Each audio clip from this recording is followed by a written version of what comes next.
시간에는 제 50번째 시간으로 이해할 수 없는 세계의 영광. 네.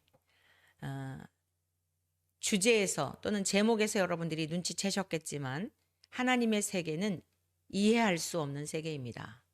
우리 인간의 지각이나 우리의 사상이나 철학을 가지고서는 결코 이해할 수 없는 세계입니다. 그런데 그 세계는, 그 무한하고 영구한 세계는 아주 영광스러운 나라입니다. 하나님께서는 세상을 창조하시기 전부터 그 나라를 예비해 놓으시고 준비해 놓으시고 성자 예수 그리스도를 통하여 그 나라로 우리를 인도하시기 위해 하나님은 엄청난 광대한 우리의 생각과 우리의 상상을 초월하는 그 세계를 준비해 놓으시고 하나님께서는 그 일을 이루셨습니다. 그리고 저와 여러분들을 그 세계로 초대하신 것입니다.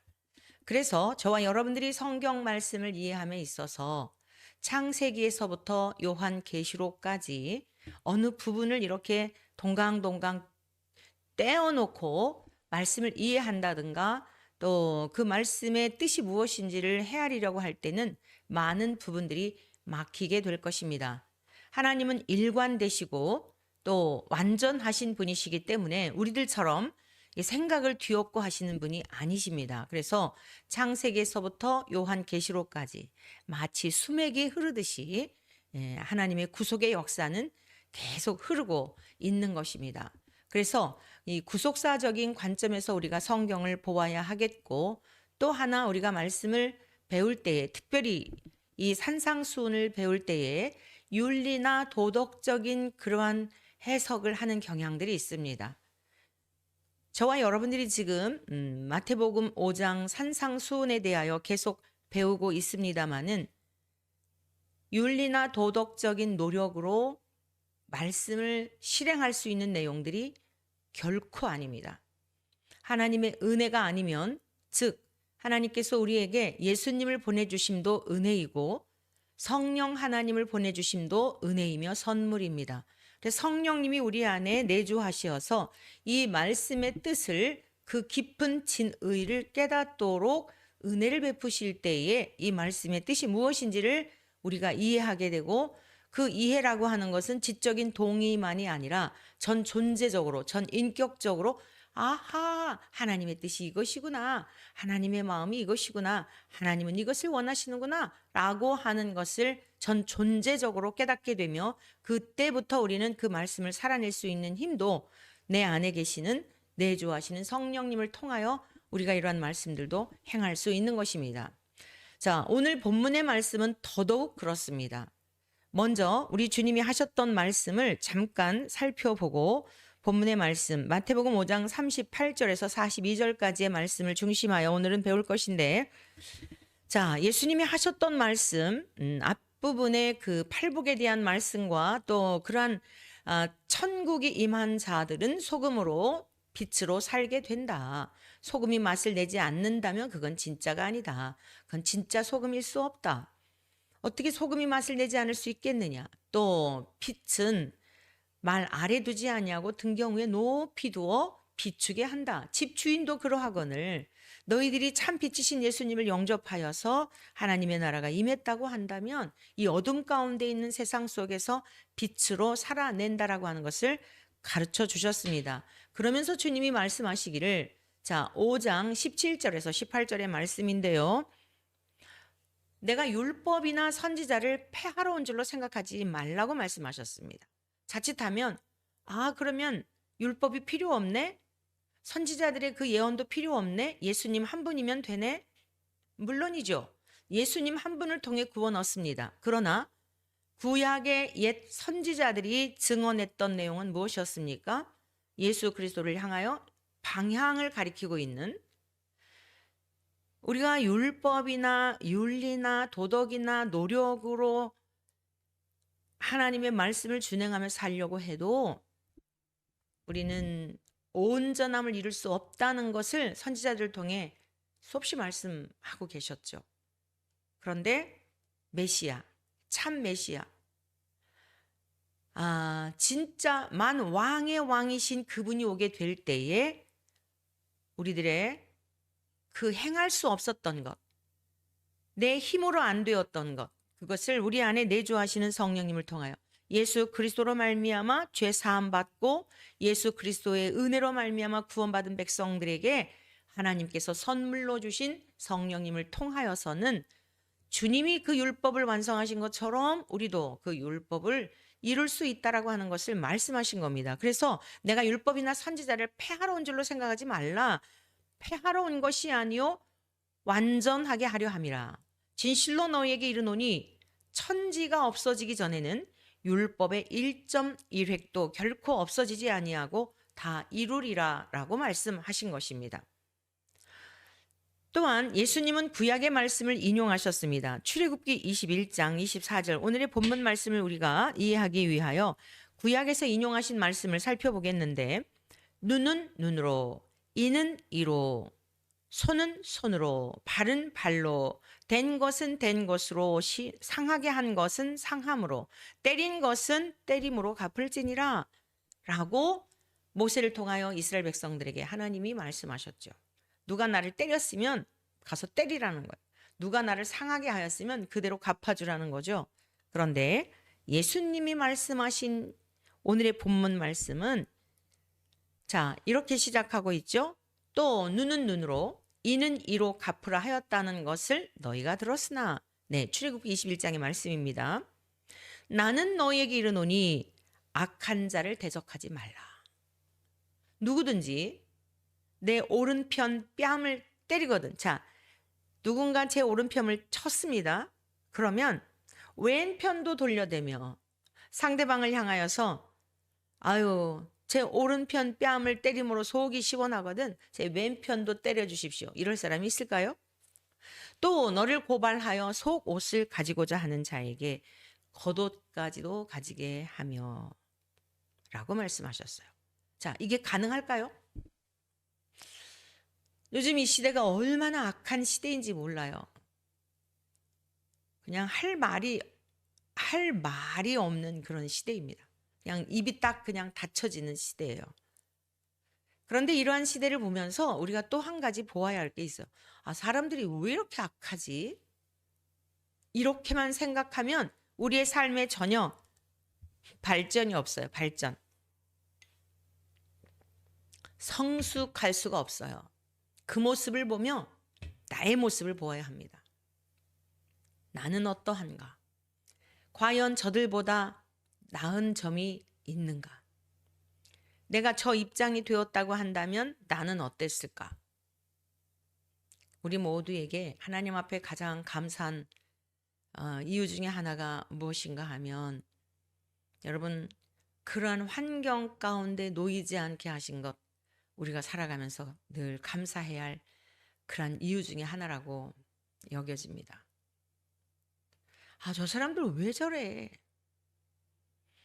총선을 앞두고 많은 이들이 또 국회의원이 되기를 바라고 그냥 뭐 홍보들을 하고 같은 지역구에 나오는 다른 당에 있는 사람들을 깎아내리고 앞으로 이제 더 기가 막히겠죠.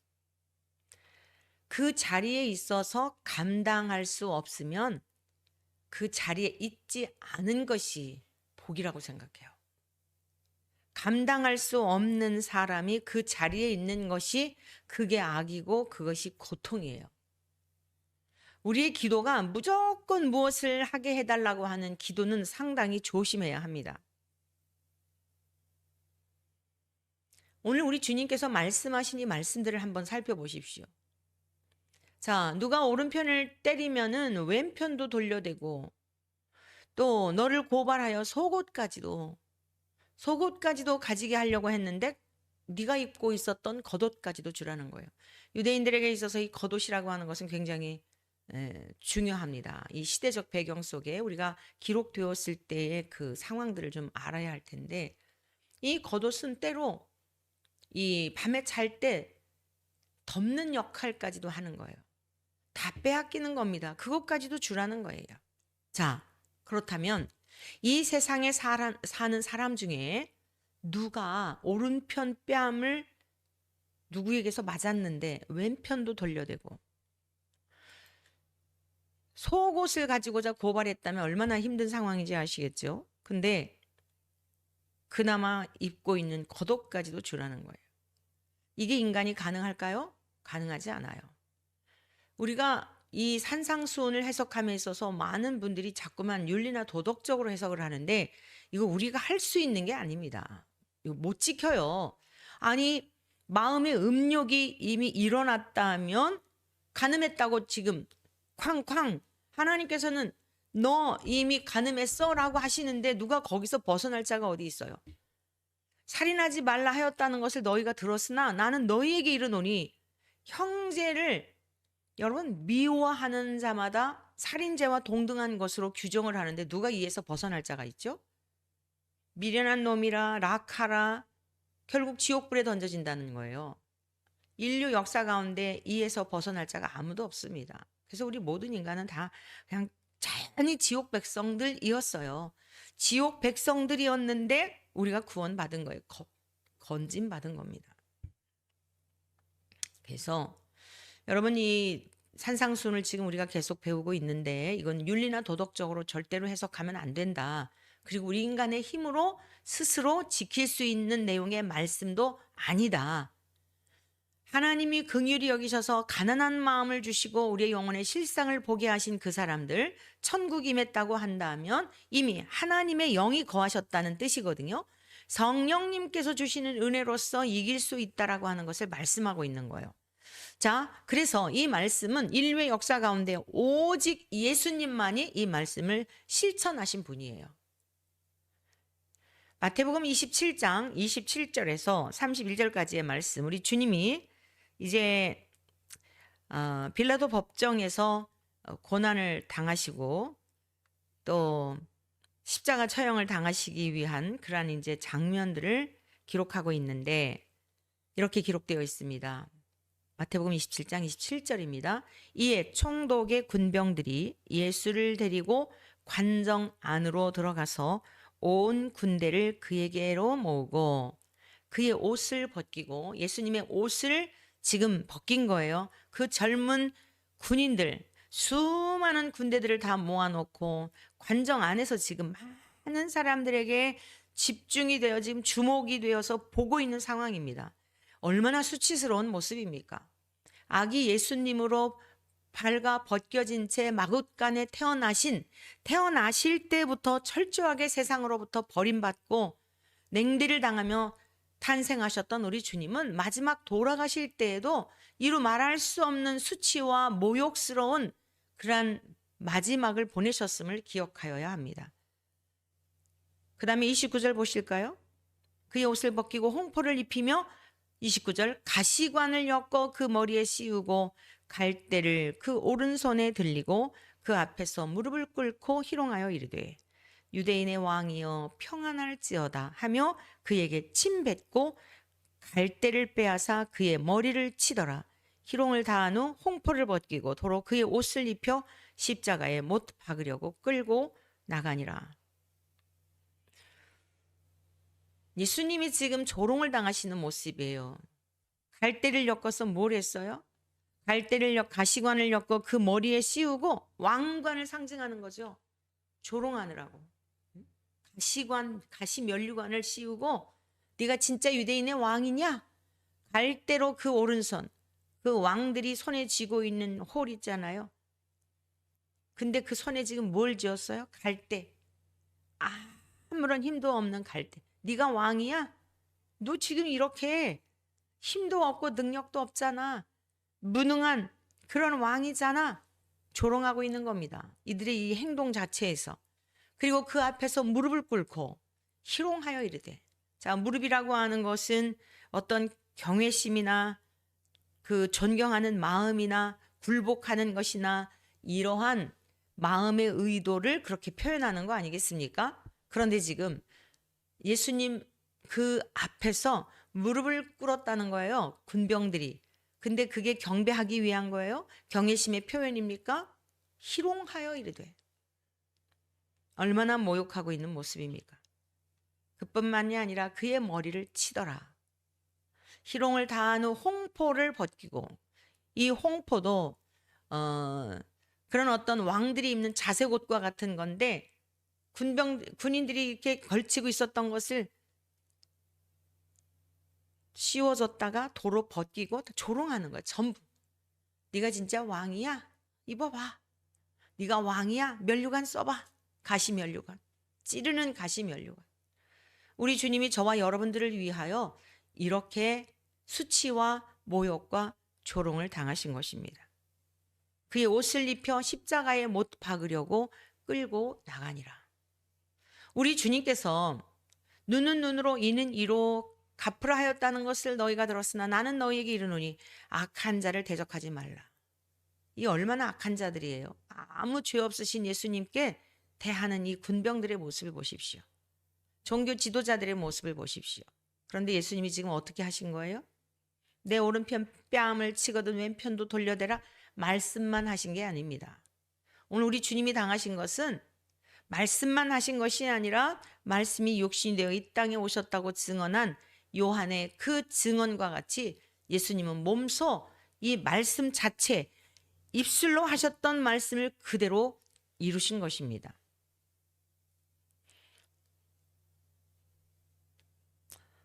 다시 본문으로 돌아와서 마태복음 5장 41절에서 42절의 말씀을 보겠습니다.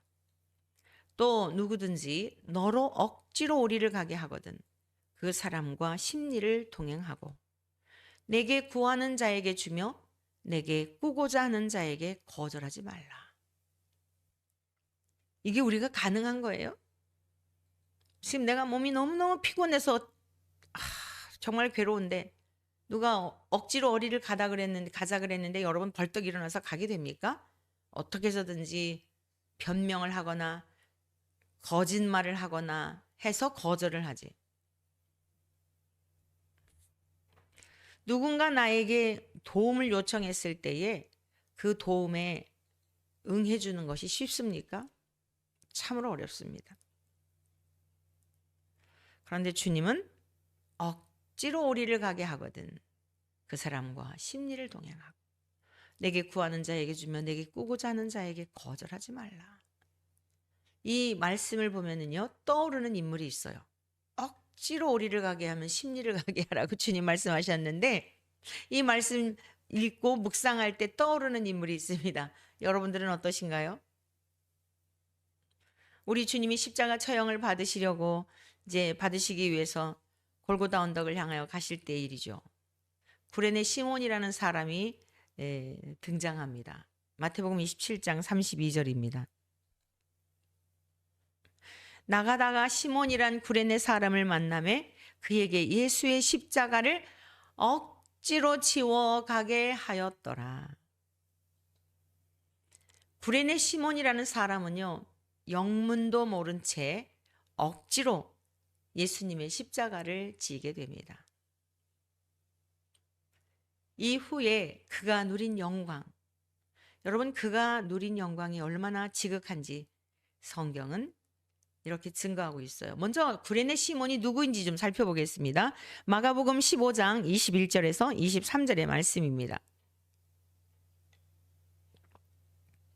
병행 구절인데요. 우리 주님 지금 십자가 처형 당하시는 그 상황 속에서 병행 구절의 말씀입니다.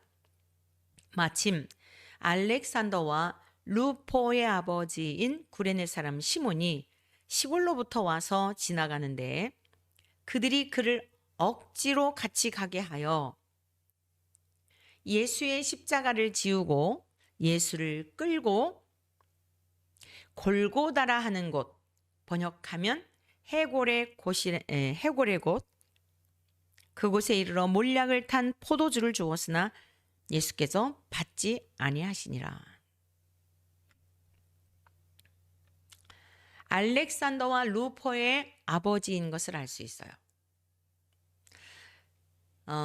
이 루포라고 하는 그 사람이 구레네 사람 이 시몬이라고 하는 사람이 살고 있었던 곳은 북아프리카의 그 리비아에 있는 주요 도시로 당시에 이곳에는 유대인들이 많이 살고 있었다고 합니다.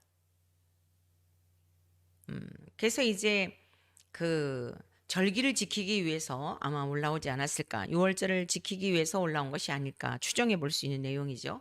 근데 하여간 영문도 모르고 얼떨결에 예수님이 지신 그 십자가를 자기의 의도와는 상관없이 억지로 지고 가게 된 거예요. 오늘 우리네 인생길에 있어서도 우리에게 지워진 어떤 억지로 짐지워진 무게들이 있어요. 십자가가 있습니다. 주님이 제자들에게 말씀하셨어요. 너희가 나를 따르려거든 각자에게 주어진 그 십자가, 멍에 우리 짓누르는 것 같은 무거운 짐이 있습니다. 지고 나를 따를 것이라고 말씀하셨어요. 각자 우리에게 주어진 십자가가 있어요. 전혀 상상할 수 없었던 사건이 지금 구레네 사람 시몬에게 벌어진 겁니다. 얼떨결에 벌어진 거예요. 자기 의지와는 전혀 상관없어요. 그런데 그는 거부하지 않고 우리 주님이 지신 그 십자가를 대신 지고 골고다 언덕길을 가게 되죠. 자, 그런데 이 구레네 시몬이라고 하는 이 사람, 이 가문에 하나님께서 어떠한 영광을 허락하여 주셨는지 로마서 16장 13절의 말씀을 같이 보시겠습니다. 주 안에서 택하심을 입은 루포와 그의 어머니에게 문안하라. 그의 어머니는 곧 내 어머니니라. 로마서 16장은 바울이 매우 로마에 가고 싶어 했었죠. 그래서 그 길이 막히게 되니까 이제 편지를 쓰게 된 거예요. 그게 로마서입니다. 그러면서 그 로마서를 마무리하면서 바울의 사역에 도움을 주고 그리스도 안에서 함께 협력했던 고마운 사람들에 대한 그러한 이름들이 쭉 열거가 되어 있어요. 아주 인상적인 많은 분들이 있습니다. 브리스가와 아굴라라고 하는 부부는 바울 사도를 얼마나 지극히 그리스도 안에서 함께 섬기고 동역하였는지 그들은 바울을 위해서라면 자기의 목숨이라도 내어줄 만큼 자기의 목이라도 내어줄 만큼 그렇게 바울에게 있어서 소중한 사람들이었다라고 하는 고백을 해요. 그런데 오늘 이 루포의 어머니, 루포와 그의 어머니에게 문안하라. 그의 어머니는 곧 내 어머니니라. 아버지의 억지로 지고 간 그 십자가, 그에게 지워진 십자가를 버린 것이 아니라 거부한 것이 아니라 부득이함으로나 억지로 한 것 같았지만 하나님께서는 그가 행한 일에 대하여 기억하시고 주 안에서 택하심을 입은 루포와 알렉산더 이름은 기록되지 않았어요. 그러나 아무튼 이 루포와 그의 어머니가 얼마나 바울 사도의 사역에 있어서 귀한 일들을 감당했는지 그의 어머니는 곧 내 어머니라고 바울의 어머니라고까지 칭할 정도로 지극한 그러한 표현을 하고 있는 것을 볼 수 있습니다. 사랑하는 하늘 가족 여러분, 이해할 수 없는 하나님 나라, 그 세계는 육신을 입고 있는 이 땅에서 이해가 되지 않습니다. 어떻게 우리가 다 이해할 수 있을까요? 태중에 있었던 아기, 우리가 어머니의 태중에 10달 동안 있었을 때 이 바깥 세상이 있는 것 전혀 몰랐습니다. 어머니가 때로 설명해 주셨다 할지라도 못 알아요. 못 알아듣습니다. 마찬가지로 육체를 입고 있는 이 땅에서 영광스러운 그 하나님의 나라에 대한 그 세계는 아무리 우리가 여러분 그전에 어렸을 적에 아저씨들이 엿장수 아저씨들이 엿을 팔기 위해서 맛보기라 그래가지고 조금 잘라서 이렇게 앞에다가 놓잖아요. 맛보기로 우리가 하나님 나라를 맛본다 할지라도 측량할 수 없는 세계입니다. 그래서 믿음으로 가는 세계예요. 억지로 지워진 십자가 여러분에게는 없습니까? 하루하루 버겁게 그 무거운 짐을 지고 마치 골고다 언덕길 올라가시는 주님과 같이 힘겹게 올라가고 계시지는 않습니까? 만일 여러분의 육신의 일 때문에 그런 것이 아니라 하나님 나라를 위해서 하나님의 의를 위해서 여러분이 그것이 가정에서도 그러한 일은 있을 수 있어요. 내가 말씀을 지키느라고, 말씀대로 살아내느라고 내적인 싸움 또는 타인과의 관계성 속에서의 싸움, 뭐 그게 막 소리 지르고 이런 건 아니지만 내면에 여러분 안에 일고 있는 거룩에 대한 열망과 죄의 본성에 대한 열망으로 치열하게 싸우고 있다면 그 또한 여러분은 복 있는 자들입니다. 원래 우리는 거룩의 형상을 잃어버렸던 자들이에요.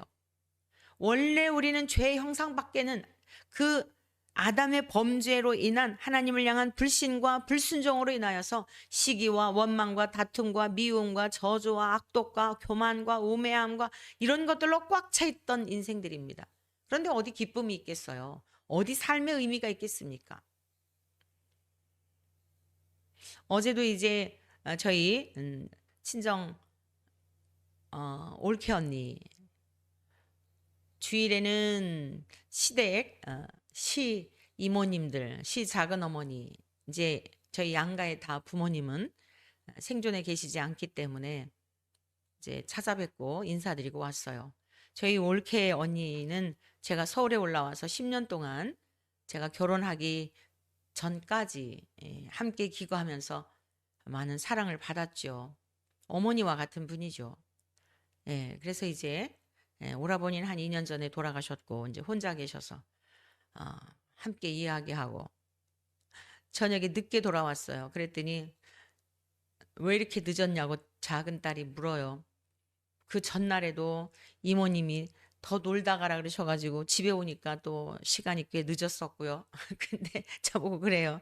아니 뭐 다 나이 드신 분들인데 뭐 이렇게 놀 일이 있다고 늦게 왔느냐 그래요. 그래서 나이 드신 분들일수록 대화할 상대가 없어서 혼자 계시기 때문에 얼마나 외롭겠느냐. 말씀을 들어드리는 것만으로도 위로가 된단다. 그래서 함께 이런 이야기 저런 이야기 하다 보니 그렇게 늦었다 그랬죠. 여러분 우리네 인생길이라고 하는 것은 혼자 살아도 이제는 짐이 다 벗겨진 것 같고 자녀들도 다 장성해서 다 이제 출가해서 독립적인 삶을 사는 것 같다 할지라도 모두에게는 짐지워진 무게가 있는 것입니다. 혼자 살아도 그렇고 가족 간에 살아도 그렇고 직장인은 직장인대로 그렇습니다. 그러나 우리가 기억해야 될 것은 주님의 나라와 의를 위하여 주님이 우리에게 부탁하신 말씀을 지키기 위하여 여러분들의 삶의 정황 속에서 억지로라도 지고 가야 하는 십자가가 있다면 저와 여러분들은 하나님 앞에 택함받은 백성들이며 이 땅에서는 이해할 수 없는 영광스러운 그 나라를 상속받기 위한 상속권자로 하나님께서 택하셨다는 것을 믿음으로 바라보며 치열하게 오늘도 내일도 주님 앞에 갈 때까지 싸워야 하는 것입니다. 내적인 싸움, 죄와의 싸움, 우리의 마음에 스며드는 우울감이라든가 또 절망이라든가 특히 지금 세상이 돌아가는 여러 가지들을 바라보게 되면 야, 살만 난다, 신난다, 기대가 된다 이런 사람들 한 사람도 못 찾아봤어요. 다들 아유 정말 주님이 오셔야 답이다. 정말 세상 끝자락이다. 안 믿는 사람들도 그러지 않습니까? 진짜 말세야 이러지 않습니까? 처처에서 일어나는 여러 가지 일들을 보더라도 그렇고요. 그러나 저와 여러분들은 이 세상에 살고 있지만 이 세상에 속한 자로 살면 안 됩니다. 이 세상에 살고 있지만 하나님 나라의 백성으로서의 삶을 살아야 한다는 것입니다. 억지로 짐을 지고 갔던 구레네 시몬, 우리 주님이 눈은 눈으로 이는 이로 갚으라 하였다는 것을 너희가 들었으나 나는 너희에게 이르노니 악한 자를 대적하지 말라. 우리 주님은 악한 자를 대적하지 않으셨어요. 십자가 처형을 당하실 때 어땠습니까? 조롱하는 그들을 향하여 저주를 퍼부으셨나요? 아무 말씀하시지 않으셨어요. 이걸 어떻게 우리가 할 수 있겠습니까? 우리 힘으로 안 된다니까요. 윤리나 도덕적인 노력을 할 수는 있지만 노력은 한계가 있습니다. 여러분, 이 산상수훈을 윤리나 도덕적으로 해석하면 안 되는 이유가 뭐냐면 윤리나 도덕적인 교과서가 아니에요. 천국을 소유한 자들이 맺게 되는 살아내는 이 땅에서의 삶의 원리를 가르쳐 주고 있는 교과서인 겁니다. 윤리나 도덕 교과서가 아니라 저 영원한 천국 백성으로서 천국에서 살게 되는 그 삶을 이 땅에서도 살아보도록 주님께서 말씀을 남기셔서 우리 힘으로 안 될 것을 아시니 성령님을 보내주시어 그 삶을 살도록 인도해 주고 계시는, 여러분, 이것을 진리의 성령님이 이끌어 가시는 것을 믿으셔야 에이 어떻게 인간이 그래 라고 하는 것으로부터 인간이지만 주의 힘을 힘입어 나도 주님이 가신 그 길을 갈 수 있다라고 하는 믿음의 행군을 할 수가 있다는 그런 말씀이에요. 우리 주님 뺨을 맞으셨죠. 뺨을 치시지 않았어요. 이 말씀 그대로 주님이 사신 거예요. 이 말씀을 보시면서 우리는 주님을 보아야 합니다. 산상수훈을 볼 때에 이게 주님이셨어요. 주님 말씀 덩어리셨다고요. 사랑 덩어리셨다고요. 오늘 우리들의 무능함이 어디 있습니까? 내가 필요한 것만 떼어다가 그것만 지키고는 의롭다고 착각을 하는 거예요. 99가지 지켰을지라도 한 가지 안 지킨 거는 안 지킨 거예요. 이게 율법의 한계인 겁니다. 그런데 율법을 완성하신, 선지자를 폐하신 게 아니라, 율법이나 선지자를 폐하러 오신 분이 아니라 완성하러 오신 주님은 이 말씀 그대로를 실행하셨음을 우리는 보면서, 저도 말씀을 준비하면서 다시 한번 굉장히 감격이 되었는데 이게 눈에 확 들어오더라고요. 아, 이 말씀은 주님이 다 사셨던 말씀이구나. 살아내신 말씀이구나. 너를 고발하여 속옷을 가지고자 하는 게, 우리 주님 옷 군병들이 다 제비 뽑고 그랬잖아요. 다 나누어 가졌잖아요. 누구든지 너를 억지로 오리를 가게 하거든 그와 함께 동행하며 심리를 가게 하심. 그 증인도 있었잖아요. 구레네 시몬이라는 사람을 증인으로 내세워서 그 결국이 어떻게 되었는지를 보여주고 계시잖아요. 저와 여러분들도 그 세계로 초대하고 계신 것입니다. 얼마나 감사하고 영광스러운 일입니까? 사랑하는 하늘가족 여러분, 영광스러운 자리로 초대해 주신 주님 앞에 감사함으로 우리 힘으로는 지킬 수 없지만 우리 안에 내주하시는 성령의 권능을 힘입을 때 용서할 수 없는 자, 여러분 사실 우린 용서할 자격도 없습니다. 그러나 어찌되었건 내가 억울하다고 생각하고 내가 정말 미워하는 그런 사람까지도 이상하게 미운 생각이 안 드는 거예요. 긍휼한 마음을 주시고 불쌍히 여기는 마음을 주시고 나에게 주어진 그 무게가 너무 감당할 수 없다 생각하였는데 어느 순간 보니까 넉넉히 감당하도록 인도해 주신 것을 깨닫게 될 것입니다. 내 힘으로 이기는 것이 아니구나. 나 혼자가 아니구나. 이 땅에 오셨던 예수님 하늘 보좌에서 헤매고 계신 게 아니라 성령 하나님으로 내 안에 계셔서 주님이 사셨던 삶을 나도 살아낼 수 있도록 도우시는구나. 그것을 경험하며 누리며 순간마다 깨달으며 천상의 삶을 살아내신 우리 모두 되시길 주의 이름으로 간절히 축복합니다.